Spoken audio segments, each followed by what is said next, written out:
on September 9th. Let's call the Finance Business meeting to order. Madam Clerk, would you call the roll, please? Commissioner Ostman, Here. Commissioner Sangster, Here. Commissioner Newman, Here. Commissioner Eustace, Here. Commissioner Claremont, Here. Commissioner Wallace, Here. Commissioner Warfield. Here. Thank you, Board. We're all here, 7-0. Let's stand for the invocation and pray. Let us pray. Heavenly Father, guide us today as we discuss the affairs of the citizens of Cheboygan County. Help us to make wise decisions on their behalf for the good of all. This we pray in your name. Amen. I pledge allegiance to the flag of the United States of America, and to the republic which stands one nation under God. Amen.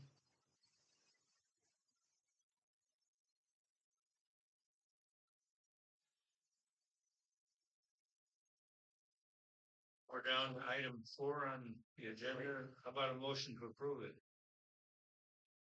Make that motion. Thank you, Dale. Support? I'll support. Who's that? I'll Rich, thank you. Commissioner Wallace, Yes. Commissioner Warfield, Yes. Commissioner Sangster, Yeah. Commissioner Claremont, Yes. Commissioner Newman, Yes. Commissioner Ostman, Yes. Commissioner Eustace. Yes. Thank you. That's carried 7-0. And then a motion to approve the consent agenda, which handles a lot of things. I'll make that motion, Chair. Thank you, Rich. Howard. Thank you, Joe. Commissioner Eustace, Yes. Commissioner Claremont, Yes. Commissioner Wallace, Yes. Commissioner Ostman, Yes. Commissioner Sangster, Yes. Commissioner Warfield, Yes. Commissioner Newman. Yes. Thank you. That's carried. 7-0. Brief citizens' comments. If you'd like to address the board, come up to the podium, state your name, and you have 3 minutes. Glad to have your input. Well, there's a familiar face. Good morning. Good morning. Mike.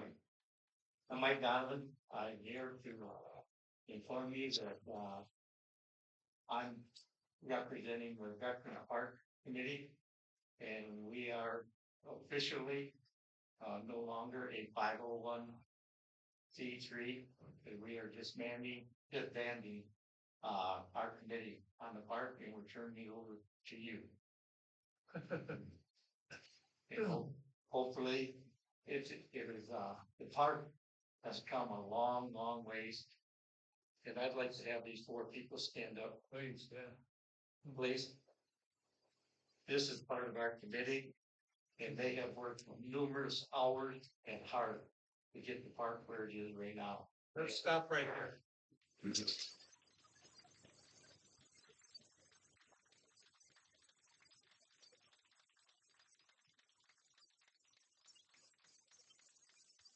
Thank you. We started with nothing, and we ended up raising $179,031.70. And our expenditures were the same. We took brick orders of 559, and they're in there now. Then also, the park has been kept up by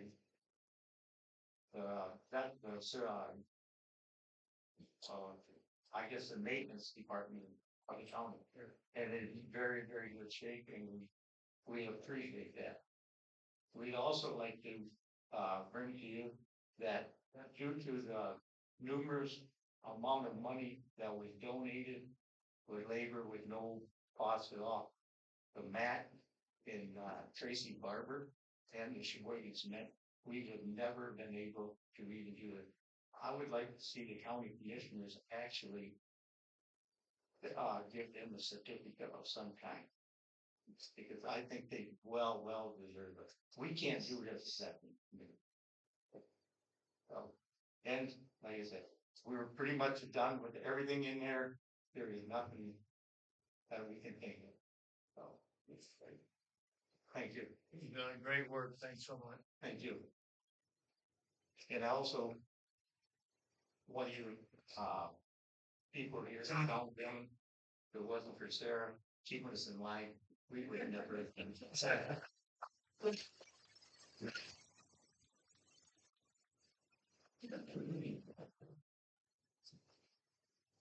Anyone else?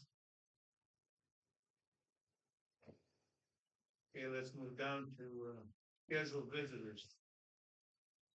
An LEA. That's Peyton. Well, there she is. Good morning. Good morning. How are you? It's great to be back. This is the CEO of Northern Lakes Economic Alliance. Yes, hi, Peyton Hines, President and CEO of Northern Lakes Economic Alliance. Sorry, Kate, I'm gonna check this, Oh, yes. this connection is acting up, so you see the place.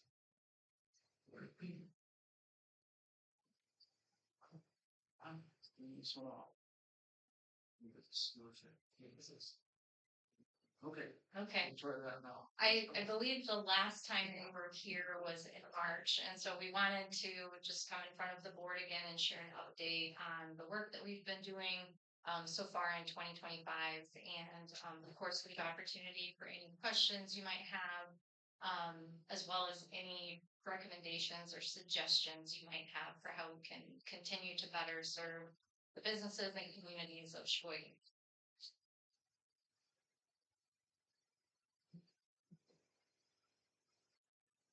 Clicker's not working. No. We definitely have gremlins this morning. I think this, but I know it was Tuesday, I think it was Monday. I shouldn't have relied on technology. Well, some of the electrons are not behaving.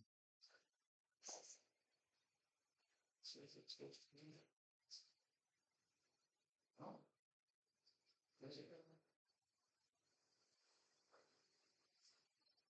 You have to just do this the old fashioned way. Enter. There you go. Since we were here in March, we did add additional staffing capacity. Dave Kronberg, who's our new director of business growth, that's allowing us to increase our outreach and services to small businesses region-wide. But all of our team members, I'm sure you recognize many of these faces. All of us are working on projects across Cheboygan County. Next slide, please. Since January 2024, we have been able to, through NLEA projects, bring in an additional $643,570 in direct grant funding to support local projects here in Cheboygan County. So we're really, really proud to bring those additional dollars here to economic development in the county. Those projects also supported another 10.6 million in private investment. So investment going back into property rehabilitation, business expansion here in the county. And we currently have about 3.95 million in pending grant funding requests. So we're continuing to work hard to increase those numbers and get more funding secured for projects here in the county. Next slide, please. Just a few of the project highlights attached to some of those numbers that I just referenced. Earlier this year, we were able to announce that the grant we applied for on behalf of Cheboygan County Airport that came through successfully. So supporting some improvements at the airport. Last year we supported the creation of the commercial rehab district in Tuscarora Township, which helped pave the way for additional private investment in the township. And we continue to field questions from the township and from small businesses about that CRD incentive. We worked with the city of Cheboygan and the US Energy to apply successfully for the port facilities grant, which was a $500,000 grant supporting that additional private investment. Is that my cue to move faster talk?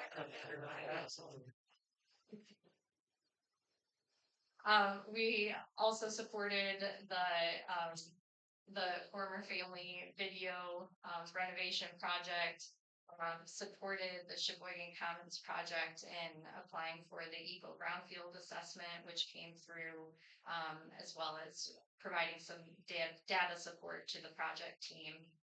And then, of course, throughout the year, we've continued to host different training and education opportunities with many of our partners, like the chambers, the EDCs, and then we also hosted at the beginning of this year the Growing the Outdoor Recreation Industry event, which was held in Indian River. Next slide, please. The projects that we currently have going on that will carry through the end of 2025 as well as into 2026.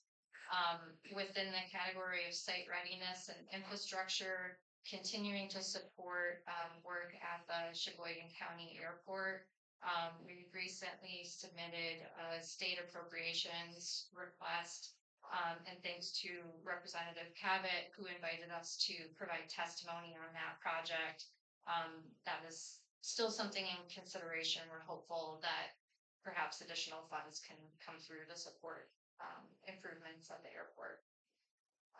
We are also applying for the federal port infrastructure grant to support some businesses along the riverfront.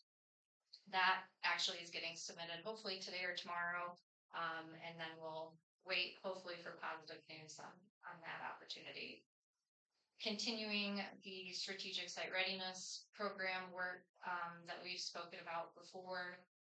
And we recently partnered on the community investment side, partnered with NEMCOG and Northeast Michigan Works to put in a funding appeal to support talent retention and attraction for our businesses, not only across Cheboygan County, but the larger region as well. Continuing our work in Mackinac City with the park improvement project. That was a CDBG funded project. And of course, continuing our direct small business support, responding to requests as they come in and continuing to do our direct outreach to businesses through our site visits. Responding to, as I mentioned, continued questions around the CRD in Tuscarora Township. And also this year, we established a new partnership with another organization called Venture North Funding. They offer a variety of low interest loan products. So that is bringing some new financing tools for small businesses here in Cheboygan County. In December, we'll be co-hosting a training for small businesses that will talk through those different financing products, as well as how we can assist in going after a grant and other loan opportunities. Next slide, please. And just a little bit more on that. So I wanted to share this because I know many of you are probably hearing from small businesses or have connections to small businesses, and we're trying to get the word out about these financing opportunities. There are 3 different loan products that Venture North offers. So we're helping to facilitate those connections to them, ranging in size, ranging in stage of business. So from startup to mature business. The loans can be used for working capital, for construction. For example, if it's an expansion project where they're physically expanding their space. So some different opportunities there. And a partnership that we've had that's long-standing with Great Lakes Energy also offers some other low-interest financing opportunities, including a 0% interest USDA loan. So if you're aware of any businesses that are trying to move forward a project and are looking for low-interest financing, please connect them to us so that we can do an intake call with them and assess which potential opportunity might be a good fit for them. So I just wanted to share that to try and increase awareness of those programs. Next slide, please. Oh, and that was it.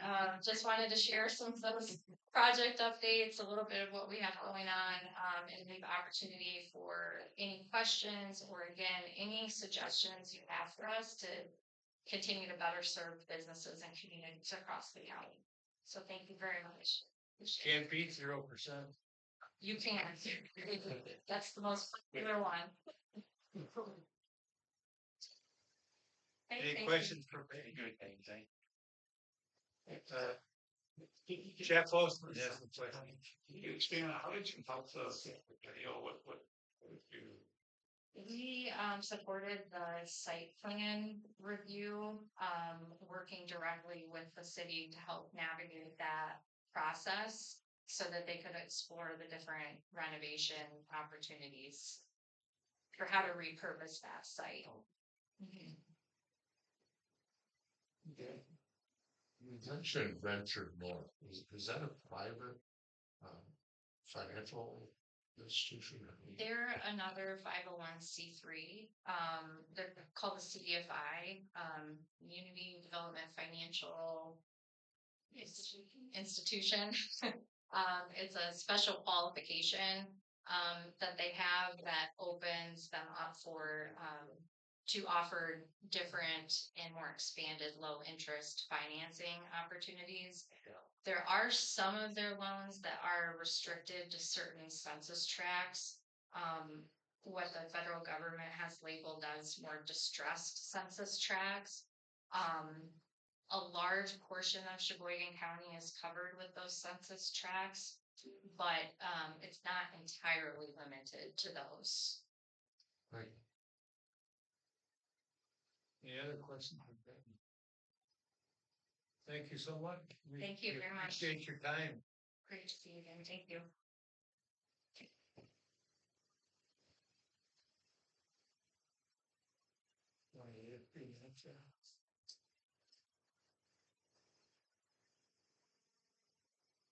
Next up on the schedule is MSUE, Adam Cuevistas.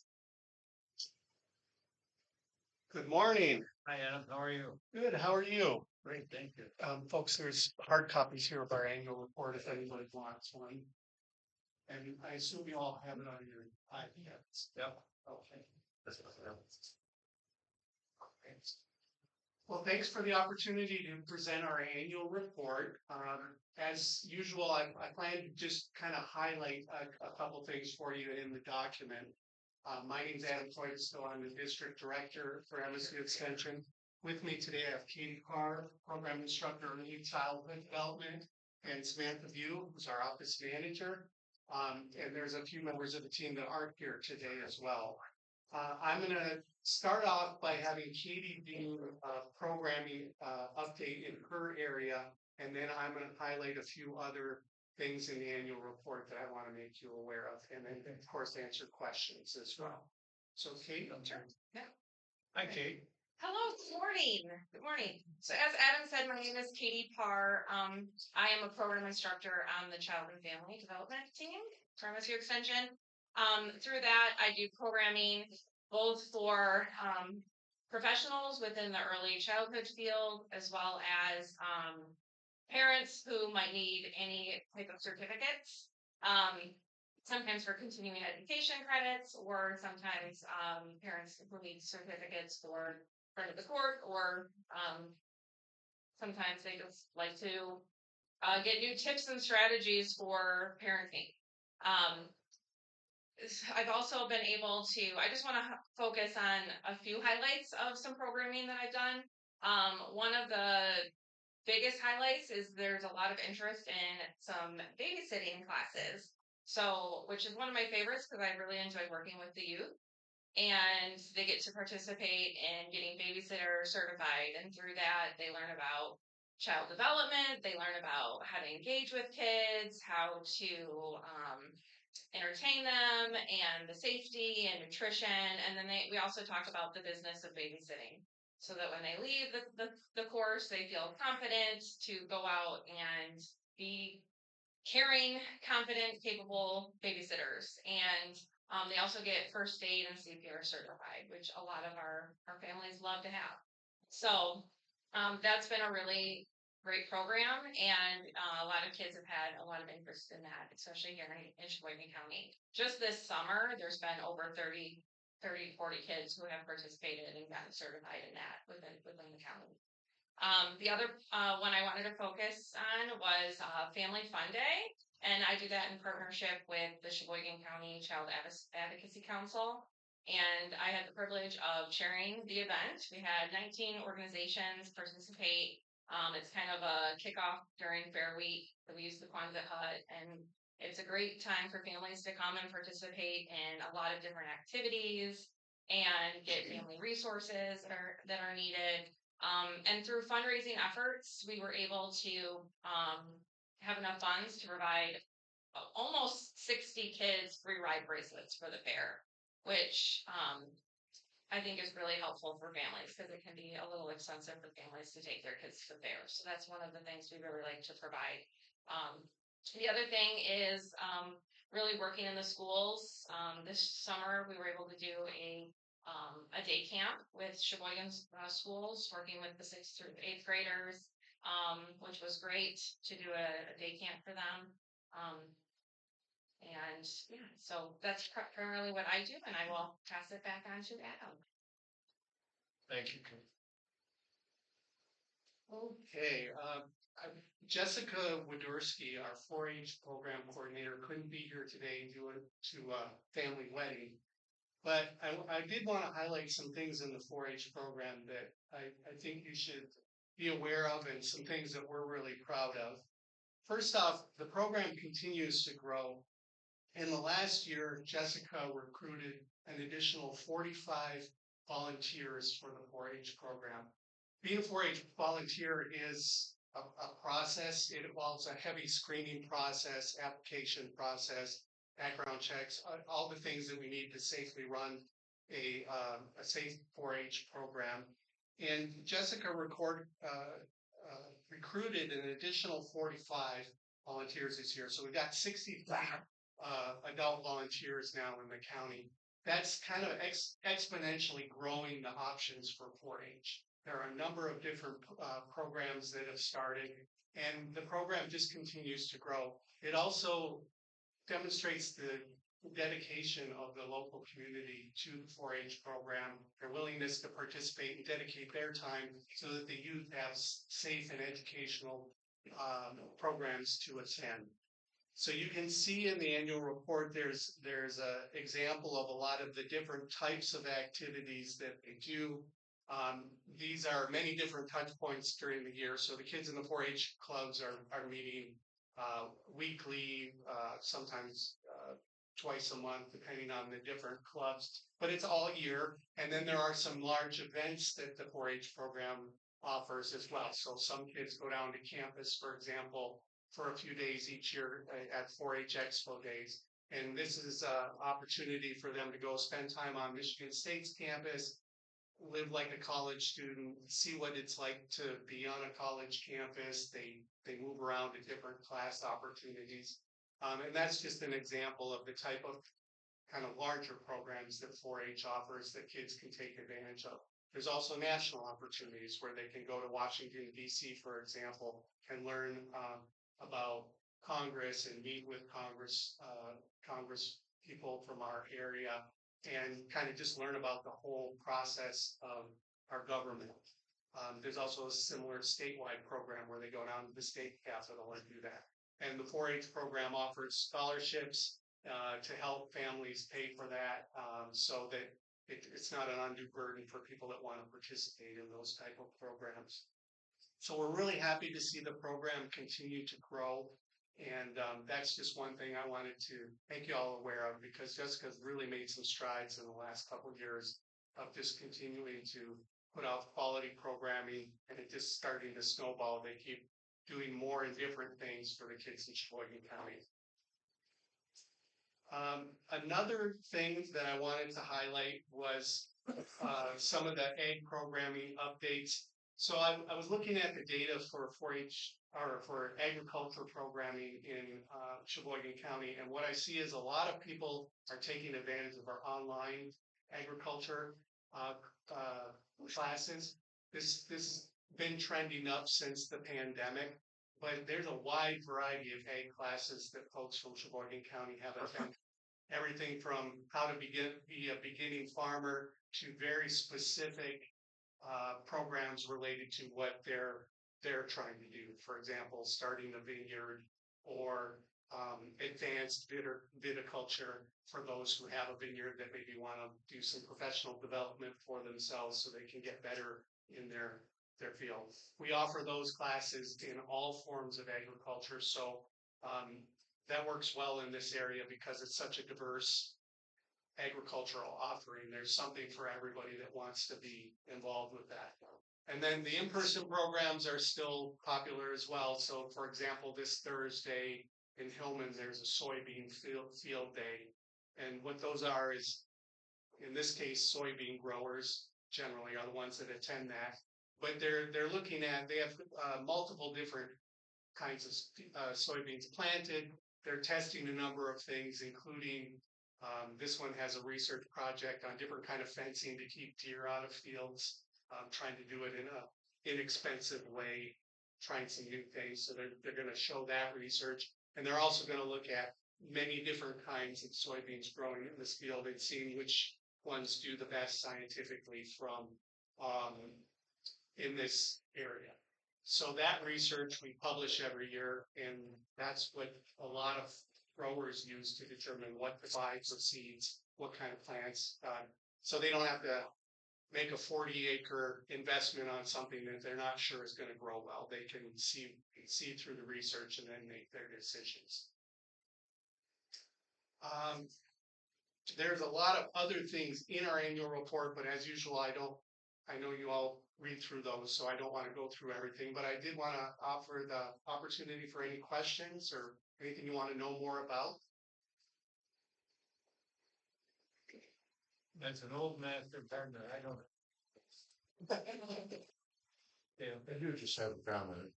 Everything from 4-H to babysitting program, MSU Extension's been there for many years, and it's utilized by so many people in this community, and it's well great. All right, thank you. Well, the county partners of them, they should be. She could tell us more about that if she wanted. Yes, it's over 100 years now we've been a part of Cheboygan County. Anything else, anybody? Well, thanks, Adam. Thank you, ladies, for being with us. Thank you. Thank you.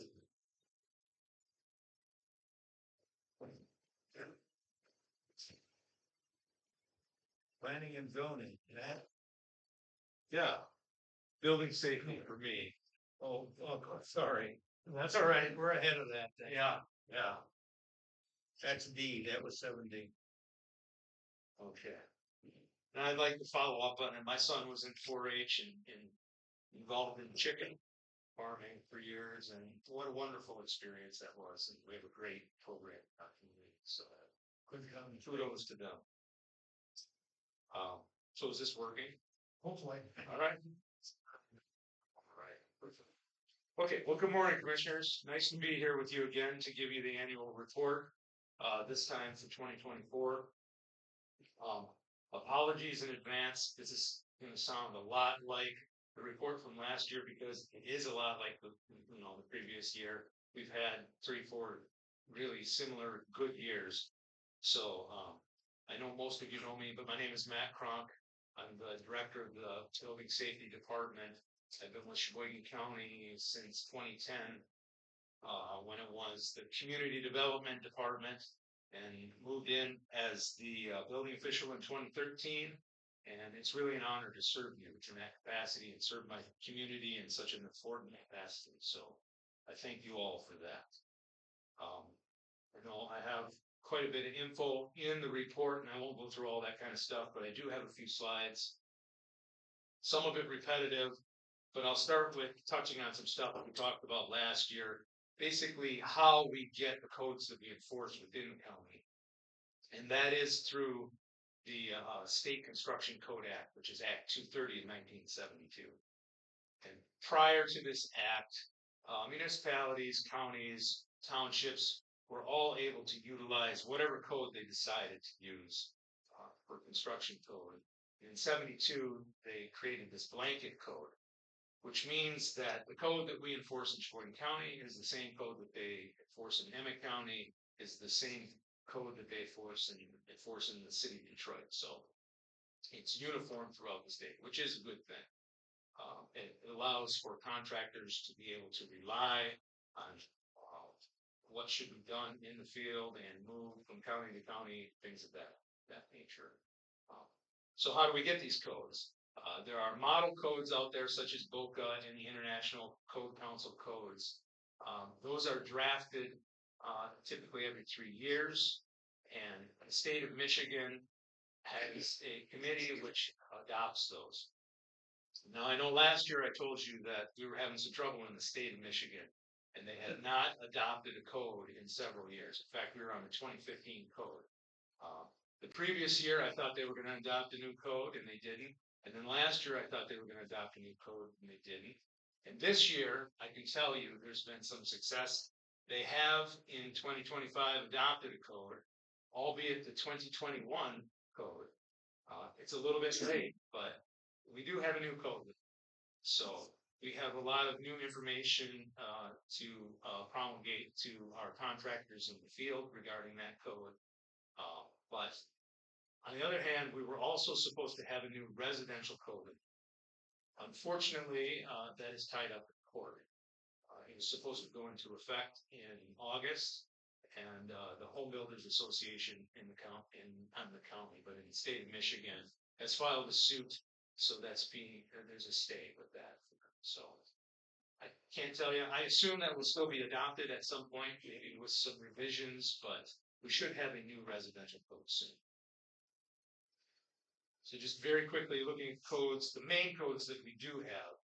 So now, and this is a hodgepodge, if you look at dates, it's really sort of a crazy thing that we have going on, but our commercial code is 2021, and our rehab code is also 2020.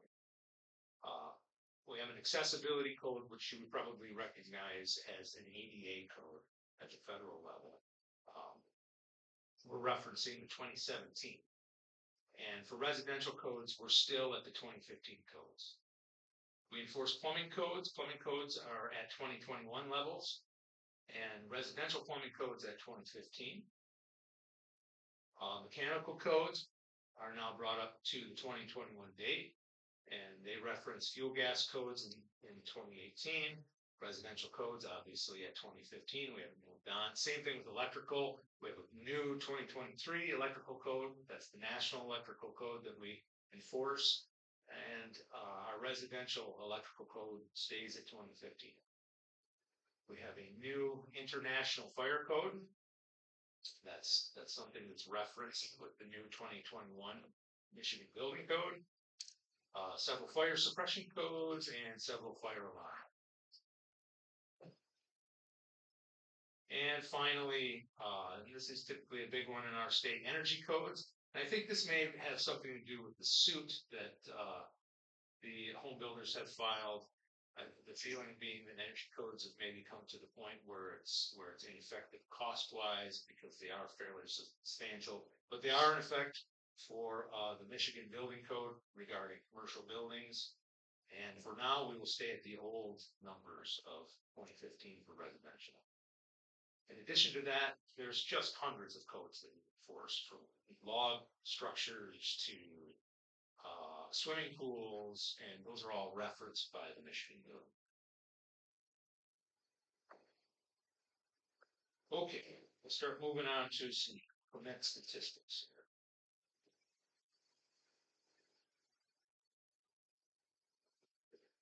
So in 2024, we had a total of 2,225 total permits in that we processed, and that was a 9% increase from the previous year of 2023, which was also a pretty good year. Approximately 27% of those are building permits, 39% are combined plumbing and mechanical permits, and the remaining 34% would be electrical permits. And of all the plan reviews that we do in our office, 98% of those are comprised by building permits. Okay, this chart just shows you a difference in sub-trade permits. Those have been going up slightly. They're really leveled off in honesty, but they're up 15% from 2020 and a 7% increase from 2023 to 2024.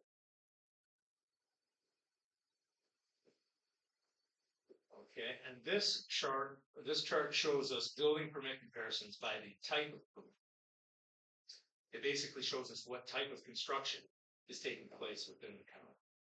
And the trend for the type of construction activity stayed relatively the same for the from 2023 to 2024, there was a 15% increase in the total permits, with the majority of the construction again being home remodeling and addition projects, which comprised 30% of all the permits that received.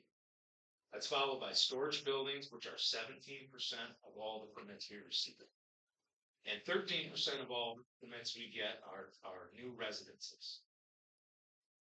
A bright note, commercial construction is ticking up. Commercial construction activity comprises 14% of all permits in the county, and that's up slightly from 2023.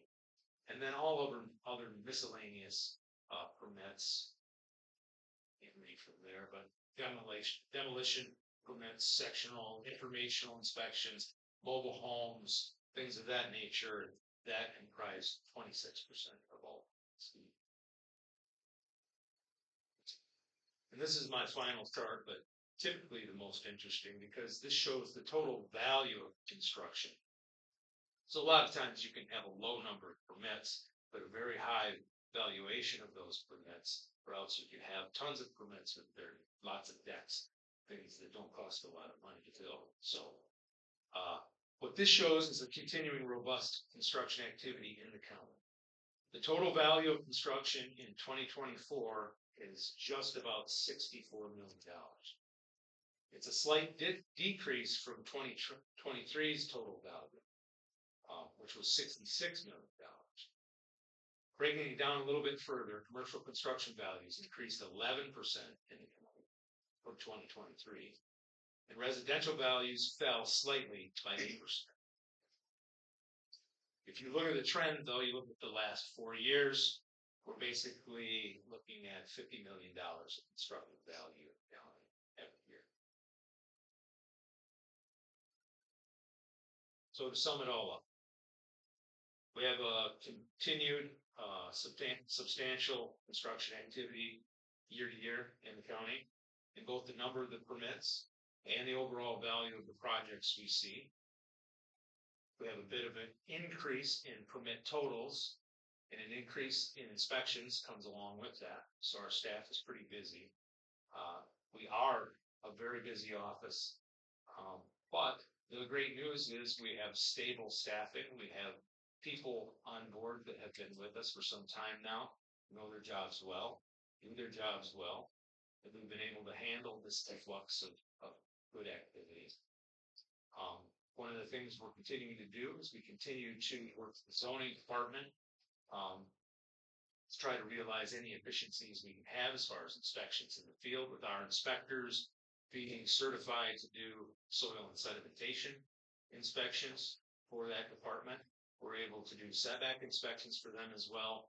I'm able to do inspections for the housing loan program. So we work back and forth to make sure that we get things done in an efficient manner. A bit of the challenges that we do have in the department, one, and I did tell you about this last year, is our records management. We filed a paper with the records office of the state of what we have to keep, and they approved it, which allowed us to get rid of a lot of paper because our department is really drowning in paper.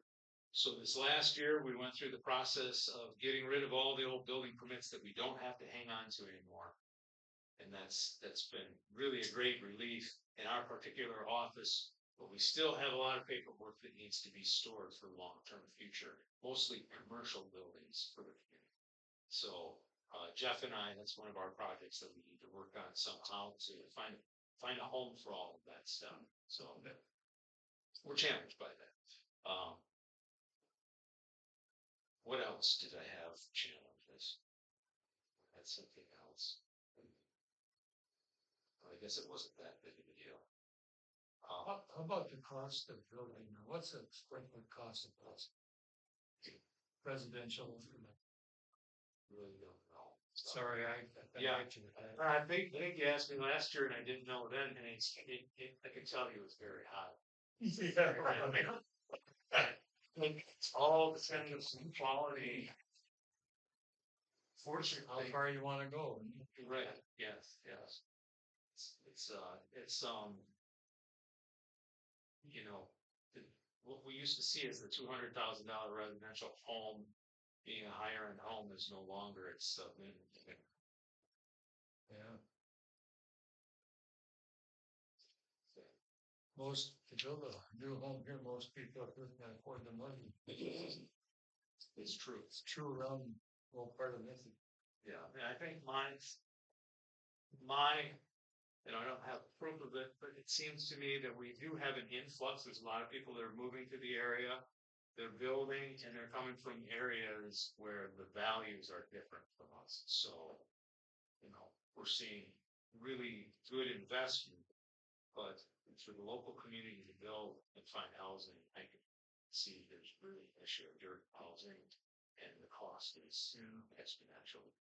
We're seeing a lot of, absentee landowners on rentals and stuff, and, we talked about that here as a board of commissioners, a lot of people are upset with what's going on. And, sure, it's really, unless we go farther into these miniature homes, what do they call them? Yeah. Yeah, Unless we do that, people get used to living in an 8x10 piece of property. I don't know what to do. yeah. I don't know if I disagree with you. And homes used to be much more modest than right now. That is one part of the aspect. I think that people may have to temper their expectations for the size. But I don't think people want to do that. Yeah. Yeah. This does, now I remember the one thing that the other challenge that we're having right now. Away from the residential buildings, we do have a lot of commercial buildings that have become dilapidated. And we have owners, for one reason or another, have not been able to maintain them even if they wanted to. So that is going to pose, going forward, more than one, we're going to have some real challenges in the building department working with those owners. Jeff and I have talked about it, and we'll be talking with the city and other municipalities and try to come to ways that we can, from my perspective, ensure that the building does not pose a risk to the public safety. That's the most important.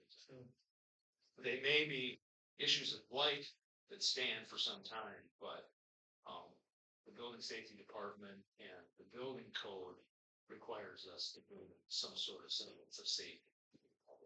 Do you have any authority to go into an existing structure and inspect it before it's sold? With a permit, I do.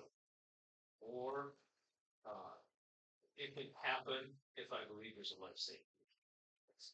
Yeah. Indicator, right? But any new, there's no occupancy for any building within the county unless they have occupancy permit with my signature. So I have the final say on every single building. Thank you. Yes. Anybody question? Keep up the good work. Thank you. Thank you for your Appreciate it. support. Glad you're here. Thank you. Let's go back to the planning and zoning. We'll have to reschedule that. Okay, we're gonna reschedule for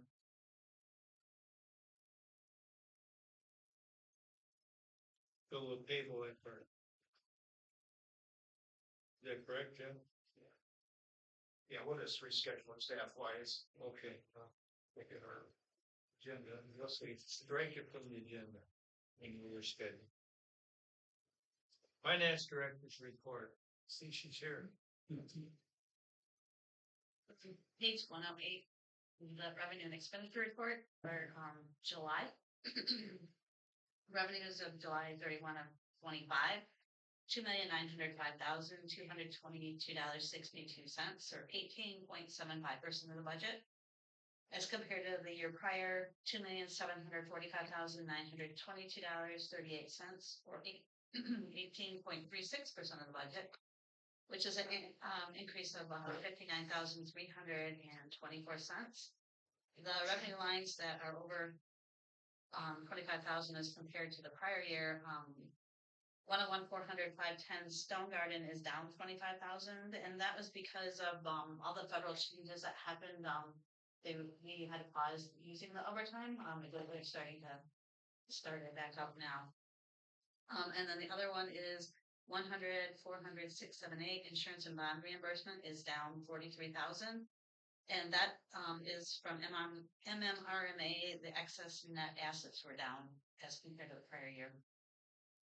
The expenditure as of July 31 and 25, $8,715,482.82, or 45.52% of the budget, as compared to the year prior, $8,215,321.68, or 46.26% of the budget, which is an increase of $500,161.14. The departments that are over 25,000 difference, 334 Stone Garden is down the same reason the revenue is also down. They're not working right now, or weren't working in July. 900 special appropriation was up 90,000, and that's due to the airport roof repair that the commissioners approved a few weeks ago. The second report, the cash summary by fund. The general fund cash of July of 25, $7,037,414.96, as compared to July of 24, $6,633,198.97, or an increase of $404,215.99. Total cash for all funds, $31,227,467.09. As compared to the year prior of $30,232,969.24, and that's an increase of $994,497.85. Any questions for me? Question. A lot of big numbers. Yeah. Or, how about a motion to receive and file? I take that motion. Thank you, Steve. Support? Support. Thank you, Rick. Madam Clerk. Commissioner Ostman, Yes. Commissioner Sangster, Yes. Commissioner Newman, Yes. Commissioner Eustace, Yes. Commissioner Claremont, Yes. Commissioner Wallace, Yes. Commissioner Warfield. Yes. Thank you, Sue. Good report. Administrators report. Update on a couple items. Staff's been meeting with FEMA weekly. We get our next meetings today at 2:00. 1:00? Oh, it's 1:00. Our primary discussion with FEMA from the county level is remanagement. So we have 5 to 6 sites that we need to process for chipping, and we're working with FEMA to understand the guidelines for putting RFPs out and doing contracts moving forward. The initial window we have is to complete that by mid-January. We are talking with FEMA, obviously. Our calendar is moving, and we'll not quite the winter yet, but it could be here quickly. So we're giving a heads up to them that may be too short of a time period to get bids out due to the chipping with weather coming at us. We work with the road commission. They are working with a consulting group. We may need to do that moving forward, depending on how complex the RFP process is, the contract process. They've indicated that it's not unusual at the state level for extensions. We asked a few on projects. So our guesstimate right now for debris management should be anywhere from $350,000 to a high side of $750,000. We don't know the exact.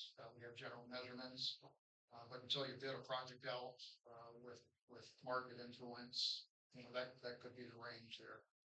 So our mission there is to get the RFP out, have contracts secured, get good indications from FEMA that we can get up to 75% reimbursement for the project.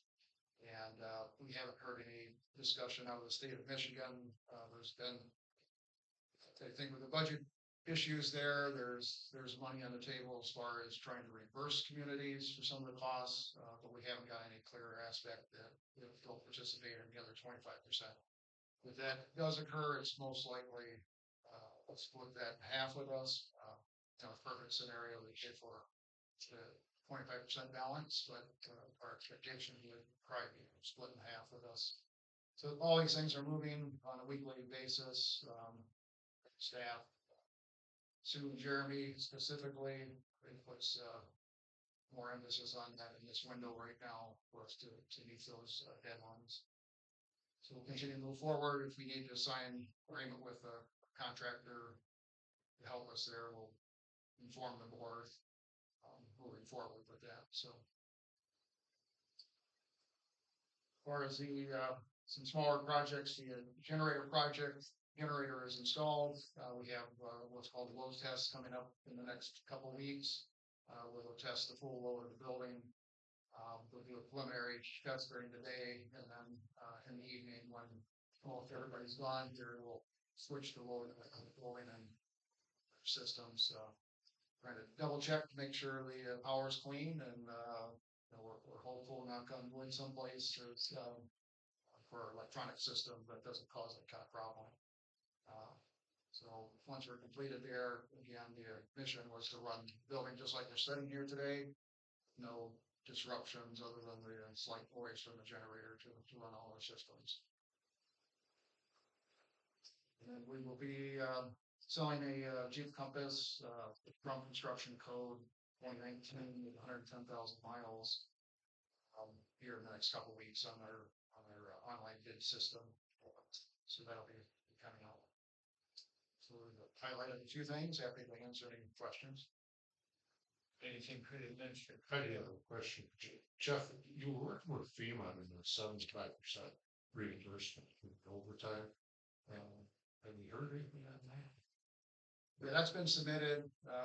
Sue logged in right the next day from our meeting, and we've got most of the information, and they're asking for slight pieces of information. I don't see any hurdles with that. We're very well documented, and we just have to put it in the language that they'd like, and we should receive that back. That should be the straightforward part of what we have left to do.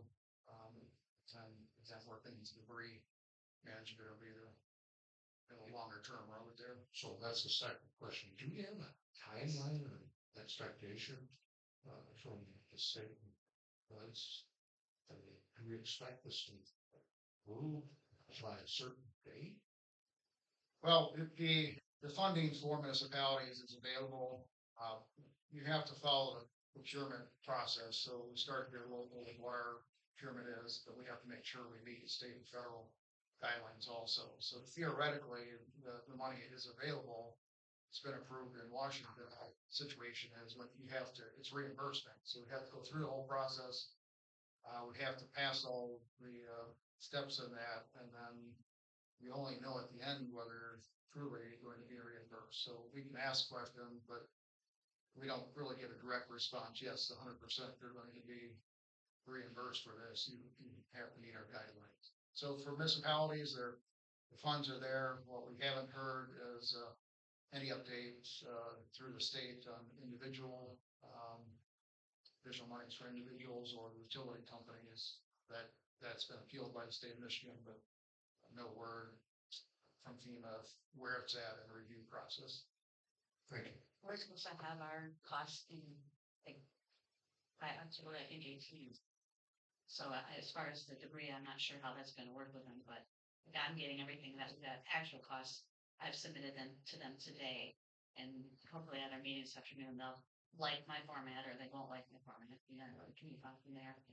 But based on experience, when we got some FEMA funding with COVID for vaccines or testing, whatever it was in the jail, it took forever for them to give us the cash. So I'm not expecting the cash anytime soon. Oh, so that was my question. We're looking up to 700,000.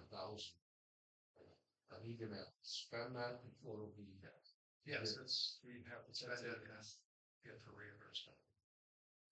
Thank you. The state has another one, even the feds, it's called recapture.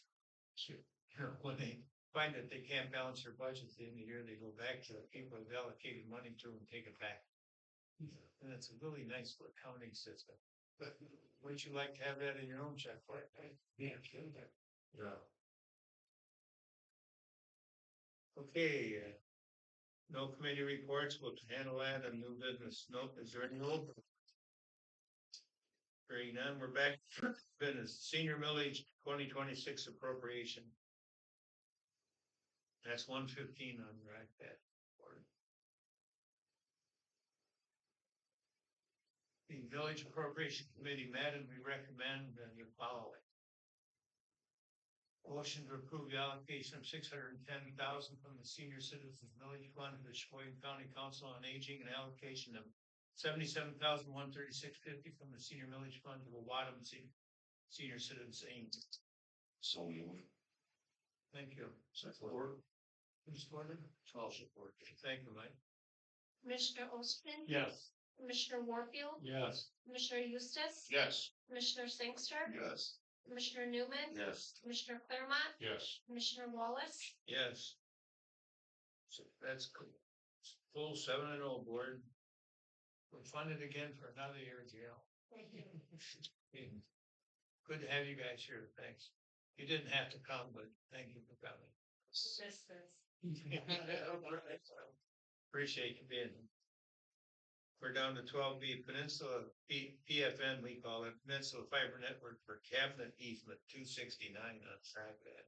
Yeah, we've actually received 2 easement requests from PFN, placement of fibers, that's county property. The first is to place a cabinet on here next to the DHHS building on South Zero. Right away, it's approximately 10 by 10 area, so we're asking for authorization to move forward with the easement.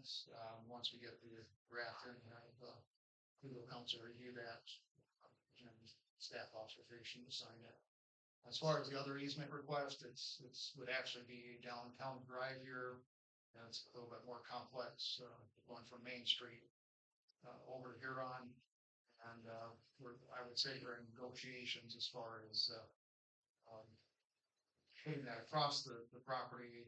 We want to talk to them about providing us with at least a basic drop to the building when they're installing that. So that's going to be a little bit more complex, and why we didn't combine these two. So they're trying to move forward with the cabinet placement here with the city of Oregon finding for the winter. That's been now for this approval, and then we'll bring back the other easement and get final permission. Is that who we use? We use that company? No, we have charter right now. We have several fire companies. We try to encourage as many options here. So this would provide us another option. Oh. So we have the charter has fire capability, building, sort of standard or whatever we want to call them now. PFN would be a third option, and then you also have Merit. It's also on our property. So if you go back in time, 14, 15 years ago, we didn't have any fiber options. Now we'll be at 4. PFN comes in, so puts us in better leverage to try to utilize their systems moving forward. PFN's like a wholesale. Coming. I'll make that motion. Sure. Thank you. Thank you, Steve. Movement support. Madam Clerk. Commissioner Sangster. Yes. Commissioner Warfield. Yes. Commissioner Eustace. Yes. Commissioner Newman. Yes. Commissioner Ostman. Yes. Commissioner Wallace. Yes. Commissioner Claremont. Yes. Thank you, board. That's carried 7-0. We're down to board matters discussion. Anybody have anything they want to bring up? Sure. I would like to have the county look at a resolution thanking both Cheboygan Cement, Matt Barber, for the work they did. That Veterans Park is beautiful. Really nice. Really That committee that took and ran with that, but those two companies, and individuals from Cheboygan here. They went above and beyond, and I would, like to see this board do up a resolution of appreciation, thanks. Leave that to Jeff to word it, but, I think we do owe a thank you both. I agree with you. I think it was a way to honor their comrade. That exists. To have that on. Okay, anything else? Well, just to that point, that you're talking about, you should also recognize the committee. At times they're just banding. Yes. Yes. That's right. Yeah, just, Yeah. Okay, got that. All right. Duly recognized. Anything else? The board's gonna go into closed session. Well, maybe we wanna handle citizen comment before we do that. Sorry, John, that's right, I'll be brief. Well, first of all, thank all of our elected Republican officials for being our representatives, and our Reagan Day dinner was canceled this spring because of the ice storm. I've left paperwork for new dinner on your desk. Hope to see you all there. Thank you. thank you, John.